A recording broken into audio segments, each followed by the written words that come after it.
ang sasabihin na ako sa'yo, para malaki naman akong pasasalamat sa'yo dahil binalikan mo naman ako. Yung iniwan mo ako yung isang araw, nalulungkot naman ako palagi dahil ikaw naman ang nasa isip ko. Kaya binalikan mo ako, hindi na masakit ang puso ko dahil binabalikan mo na ako. Maintindihan mo na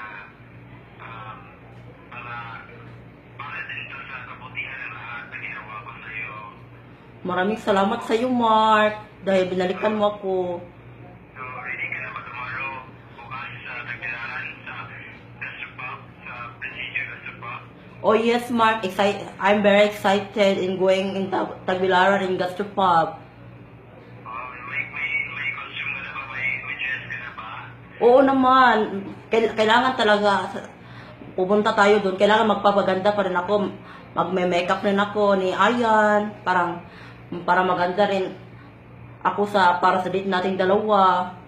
Dapat ay nagrenta ako ng suit para sa'yo Kanang Mark, kanang magdate ang duha ako, Mark, ha? Magdi-date tayong dalawa. Magchat-chat tayo, talking tayo na sa Tagbilaran bukas. Oo. Kanang, Okay na ba yan? oo. Okay na ba yan sa'yo? Oh, okay lang sa akin dahil isa ka namang pogi na laki. Ikaw naman ang mahal na mahal ko. Salamat sa iyo pagmamahal sa akin. Okay, okay, thank you. Bye-bye. Bye-bye. Call mo na ako, bye-bye. Oh, sige, okay.